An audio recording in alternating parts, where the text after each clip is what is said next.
En este tema vamos a hablar de las inmunodeficiencias congénitas y adquiridas, las enfermedades causadas por respuestas inmunitarias defectuosas. Primero trataremos las inmunodeficiencias congénitas o primarias con todos los efectos que los pueden provocar y sus posibles tratamientos. Después, las inmunodeficiencias adquiridas o secundarias y por último el síndrome de inmunodeficiencia adquirida o más comúnmente conocido como SIDA. Pero antes de todo, ¿qué son las inmunodeficiencias? Pues bien, se tratan de defectos en el desarrollo y funcionamiento del sistema inmunitario que provocan una mayor predisposición a nuevas infecciones y reactivación de aquellas infecciones que estuvieran latentes. Es decir, todo trastorno causado por una inmunidad defectuosa origina una enfermedad por inmunodeficiencia, que puede ser bien congénita o primaria o adquirida o secundaria. Primero vamos a hablar de las inmunodeficiencias congénitas o primarias, cuyas causas son defectos génicos que provocan el bloqueo en la maduración o la función de los componentes del sistema inmunitario.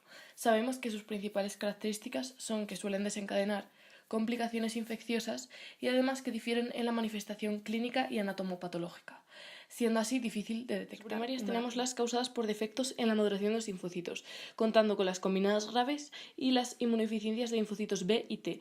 Dentro de las combinadas graves tenemos la ligada al cromosoma X, afecta sobre todo a niños varones y se produce por una mutación en la cadena gamma común, que es la productora de señales de los receptores para citocinas. Se produce así una maduración defectuosa de los linfocitos T por la falta de señales interleucina 7, que es un factor de crecimiento. Esto va a afectar a la maduración de linfocitos T. La inmunodeficiencia autosómica recesiva por deficiencia de ADA o PNP se produce por mutaciones en genes autosómicos que codifican proteínas implicadas en el metabolismo de ácidos nucleicos. El 50% se produce por mutaciones en la enzima adenosina desaminasa, ADA, que participa en el metabolismo de la adenosina. Existe un fenotipo análogo que provoca deficiencia en la fosforilasa de la purina, PNP. Un déficit de ADA provoca acumulación de metabolismos purínicos tóxicos en células que sintetizan ADN. Por último, podemos tener inmunodeficiencias autosómicas recesivas por otras causas, como pueden ser la maduración defectuosa de linfocitos B y T, mutaciones en genes RAG, mutaciones en genes que participan en la recombinación y mutaciones en las señales de interleucina 7R. Esto van a provocar una reducción de los linfocitos T, reducción de los linfocitos B y reducción de la inmunoglobulina sérica. Aquí podemos ver dos ejemplos de los mecanismos de las inmunodeficiencias combinadas graves.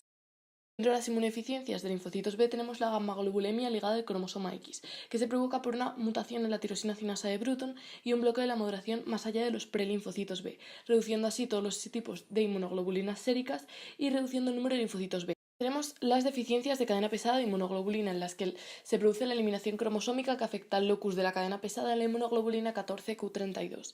Provoca deficiencias de subclase de inmunoglobulinas séricas y una posible falta de inmunoglobulina A. Por último, dentro de las inmunodeficiencias de linfocitos T tenemos el síndrome de Dijors, que se produce por un desarrollo anómalo de la tercera y cuarta bolsas braquiales, provocando hipoplasia del timo y un desarrollo incompleto de las glándulas paratiroides. Hace que los linfocitos T no maduren y tienden a mejorar con la edad por la pequeña cantidad de tejido tímico. Sus principales características son las malformaciones bucales y los defectos cardíacos. También tenemos las causadas por defectos en la activación y función del linfocito B, como por ejemplo el síndrome de la hiperinmunoglobulina M ligado al cromosoma X, que está causado por una mutación en el ligando de CD40, provocando efectos en la activación del linfocito T, linfocito B y macrófago.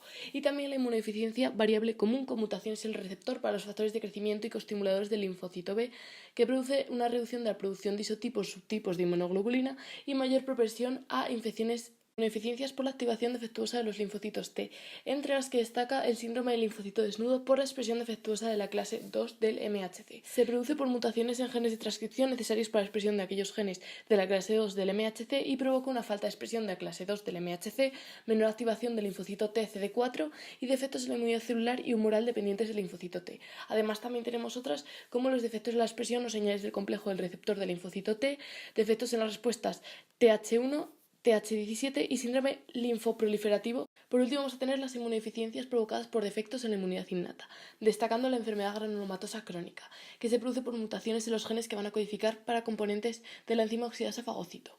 Además, esto provoca una producción defectuosa de intermediarios reactivos del oxígeno por los fagocitos. También destacan las deficiencias de adherencia del leucocito, en las que se alteran las funciones dependientes de la adherencia del leucocito y además impide su migración a los tejidos. También tenemos anomalías linfocíticas asociadas a otras enfermedades como el síndrome de Wiskott-Aldrich, caracterizado por ecema, reducción de plaquetas sanguíneas. Está ligado al cromosoma X por una mutación de un gen que codifica una proteína que se une a varias moléculas adaptadoras y diversos componentes citoesqueléticos de las células hematopoyéticas. Por otro lado, tenemos la ataxia telangiectasia, que se caracteriza por anomalías en la marcha y malformaciones vasculares. Está causada por mutaciones en un gen cuyo producto participa en la reparación de ADN.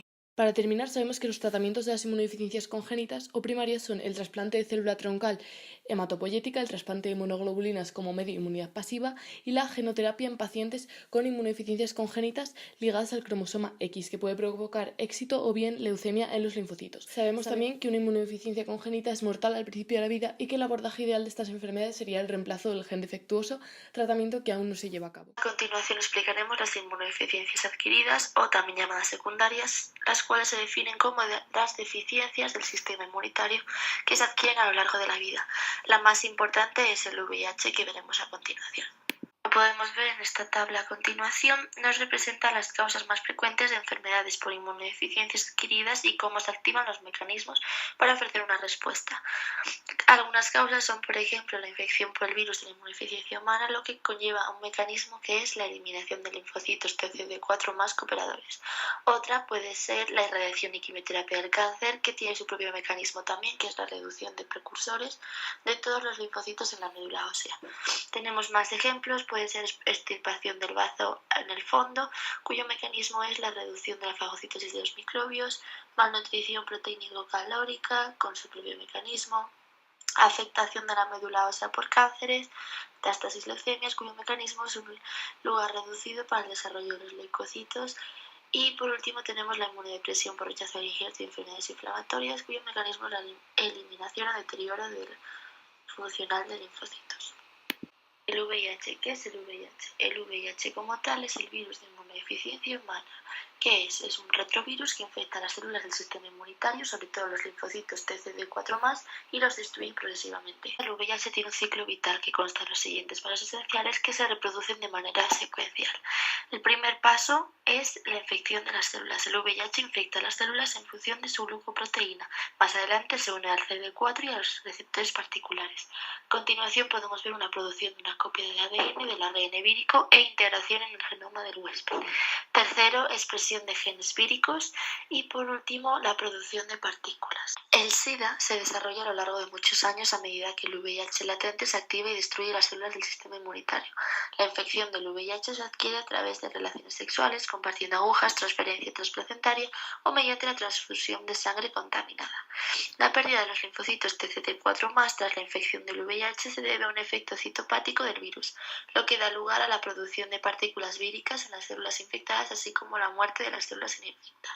En esta diapositiva podemos ver un dibujo. En la izquierda del dibujo podemos ver que se representa la estructura y los genes del VIH y más a la derecha vemos como un ciclo, pues ese ciclo es el ciclo vital del virus de la inmunodeficiencia humana de tipo 1, en el cual se representa la secuencia de los pasos que van desde la infección inicial hasta la liberación de una partícula vírica nueva, denominada en este caso virión. La manifestación por el VIH se caracteriza por tener varias fases, en concreto 3, las cuales culminan en una inmunodeficiencia, van de las más leves a las más graves. La más leve es el síndrome agudo por el VIH, que es después de la infección los pacientes pueden experimentar una enfermedad aguda leve con fiebre y malestar general denominada viremia inicial. Pasamos a un estado intermedio que es la latencia, pérdida progresiva de los linfocitos TCD4+ en los tejidos linfáticos y una destrucción de la arquitectura de tales tejidos. Y por último pasamos a la última fase, la fase más grave, que es el SIDA clínico. Las manifestaciones clínicas y anatomopatológicas del SIDA completo son resultados sobre todo de una mayor propensión a presentar infecciones y algunos cánceres como consecuencia de una inmunodeficiencia. Lamentablemente la respuesta inmunitaria al VIH no controla la propagación del virus ni sus efectos patológicos, con lo cual alguien que está infectado del virus puede seguir propagándola hasta cierto punto. Por último, en esta diapositiva expondremos las estrategias terapéuticas y de vacunación.